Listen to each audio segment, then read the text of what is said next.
भास्कर सेट्टी एक बहुत ही अमीर आदमी जिनका बहुत नाम था। वो कर्नाटका के उडुपी शहर में रहा करते थे। उनके बहुत सारे बिजनेस थे, इंडिया में भी और इंडिया के बाहर भी। उन्होंने बहुत मेहनत से ये सब कमाया था। उन्होंने अपनी पूरी ज़िंदगी इन सबको कमाने में लगा दी थी। वो अपनी पत्नी राजेश्वरी और अपने बेटे नवनीत के साथ रहा करते थे। इतना सब कुछ होने के बाद भी वो लोग हमेशा परेशान रहा करते थे, क्योंकि उनके बेटे नवनीत की तबीयत हमेशा ही खराब रहा करती थी।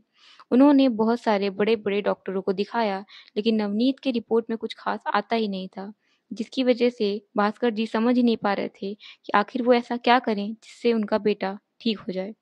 भास्कर जी की पत्नी राजेश्वरी जी को पूजा पाठ में बहुत भरोसा था। वो भास्कर जी से कहती हैं क्यों ना नवनीत के लिए एक हवन करवाया जाए, एक पूजा करवाई जाए। भास्कर जी बोलते हैं ठीक।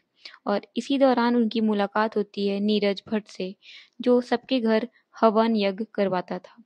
राजेश्वरी जी को नीरज बहुत पसंद आता है और वो अब घर के हर पूजा या हवन के लिए नीरज को ही बुलाया करती थी।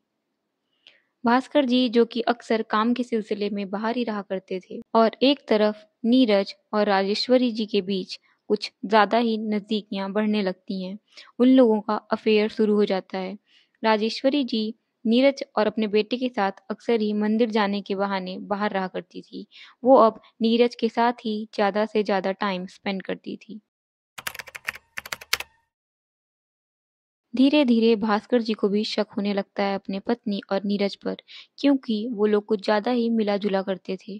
उन्हें ये फ़ील हो जाता है कि इन दोनों के बीच कुछ तो चल रहा है। यहाँ तक उनका बेटा नवनीत भी उनसे दूर ही रहा करता था। वो अपना ज़्यादा से ज़्यादा टाइम नीरज और अपनी माँ के साथ ही बिताया करता था। एक बार फिर भास्कर जी काम से बाहर जा रहे थे, लेकिन इस बार वो अपने आदमियों को ये कह के जाते हैं कि उनकी पत्नी राजेश्वरी और पुजारी नीरज भट्ट पे नज़र रखने को। फिर जब वो वापस आते हैं तो उन्हें पता चलता है कि उनकी पत्नी और नीरज का अफेयर चल रहा है। वो ये बात अपनी पत्नी से पूछते हैं तो वो उन्हें बेवकूफ़ बनाने की कोशिश करती है। पर भास्कर जी सब जानते थे कि उनकी पत्नी का अफेयर चल रहा है। उनके पास काफ़ी सारे प्रूफ़ थे जो ये साबित करता है कि उनकी पत्नी का अफेयर नीरज से चल रहा होता है, और वो गुस्से में बोलते हैं कि तुम दोनों अगर ऐसे ही रहोगे तो मैं अपनी प्रॉपर्टी में से एक पैसा तुम दोनों को नहीं दूंगा। और यही बात उनके बेटे नीरज और उनकी पत्नी राजेश्वरी को चुभने लगती है। भास्कर जी की पत्नी राजेश्वरी, उनका बेटा नवनीत और पुजारी नीरज तीनों मिलकर एक भयानक प्लान बनाते हैं कि कैसे भास्कर जी को रास्ते से हटा दिया जाए, कैसे उनको मार दिया जाए। वो लोग पैसों की लालच में अब अपने ही पति और पिता को मारने वाले थे। भास्कर जी रात में थके हुए घर आते हैं, फिर वो सीधे नहाने चले जाते हैं। इतने में नीरज, उनकी पत्नी राजेश्वरी और उनके बेटे नवनीत ने उनके ही खाने में जहर डाल दिया था। वो आते हैं और खाना खा लेते हैं। उन्हें उनके ही घर में मार दिया गया था और अब उनकी बॉडी सब मिलकर नीरज के घर ले जा रहे होते हैं। पुजारी नीरज के घर एक बहुत बड़ा सा हवन कुंड था, जहाँ वो पूजा पाठ करवाता था। लेकिन उस रात वहाँ कोई पूजा नहीं हुई थी। उस हवन कुंड में उन लोगों ने भास्कर जी को ही जला डाला था। पूरे 5 घंटे तक उनकी बॉडी जलती रही। फिर जो राख और हड्डियाँ बचती हैं, वो अपने ड्राइवर को बोलकर नदी में उसे बहाने को बोल देते हैं। लेकिन ड्राइवर को ये नहीं पता था कि वो क्या बहा रहा है, किसकी हड्डियाँ या राख हैं। उसे ये बोला गया था कि जानवरों की बलि दी गई है नवनीत के अच्छी सेहत के लिए।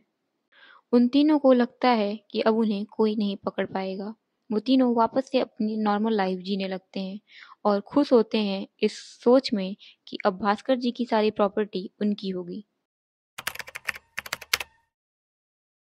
भास्कर जी की माँ को शक होता है, क्योंकि उनका बेटा कभी भी उन्हें बिना बताए कहीं भी नहीं जाता था, और इस बार तो काफ़ी दिन से उनकी फ़ोन पर भी भास्कर जी से बात नहीं हुई थी। वो जाती हैं और पुलिस में उनके मिसिंग की कंप्लेन कर देती हैं। और अब पुलिस वाले इन्वेस्टिगेशन स्टार्ट कर देते हैं। वो राजेश्वरी और नवनीत से पूछताछ करने जाते हैं, पर राजेश्वरी और नवनीत की बातें आपस में मैच नहीं हो रही थी। उसके बाद वो नीरज के घर जाते हैं, वहाँ तलाशी लेते हैं और उन्हें हवन कुंड के आसपास काफ़ी ज़्यादा बदबू आ रही थी। उन्हें शक होता है, फिर वो तीनों से दोबारा पूछताछ करते हैं और तीनों की बातें आपस में बिल्कुल मैच नहीं कर रही थी। यहाँ तक तीनों अपने बयान भी बार-बार बदल रहे थे। फिर पुलिस सख्ती से पूछताछ करती है और तीनों अपना गुनाह कबूल कर लेते हैं। वो तीनों फिर बताते हैं कि कैसे उन्होंने भास्कर जी को उनके ही घर में मार दिया था और फिर हवन कुंड में लाकर उन्हें जलाया था। कोर्ट में तीनों लोगों को उम्र कैद की सजा सुनाई जाती है। इस केस में हम ये देखते हैं कि कैसे एक आदमी पूरी ज़िंदगी बहुत मेहनत से पैसा और इज़्ज़त कमाता है, लेकिन उसके अपने ही बेटे और पत्नी ने उसे धोखा दे दिया था, उसकी जान ले ली थी। कैसे एक इंसान पैसों की लालच की वजह से हैवान बन जाता है। रिश्ते तभी टिकते हैं जब वो दिल से निभाए जाते हैं। लालच में कोई भी रिश्ता नहीं टिकता, उसका अंत कुछ भयानक ही होता है। ये वीडियो यहीं ख़त्म होती है। अगर आपको मेरी वीडियो अच्छी लगती हो तो प्लीज़ मेरे चैनल को सब्सक्राइब करिए, वीडियो को लाइक करिए और बेल आइकन दबाना बिल्कुल भी ना भूलिए।